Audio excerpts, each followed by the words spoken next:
So it's hour 2. They're starting to show a little bit more life. Starting to get warm.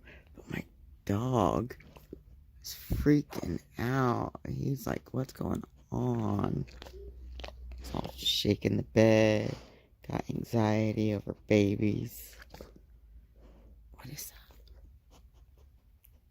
that? Nope. Back up. Back up.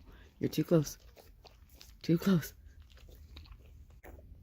So, I don't know if you can see him or not, but evidently my pig had babies this morning. And it's really, really cold outside. And I found these 2. There's 4.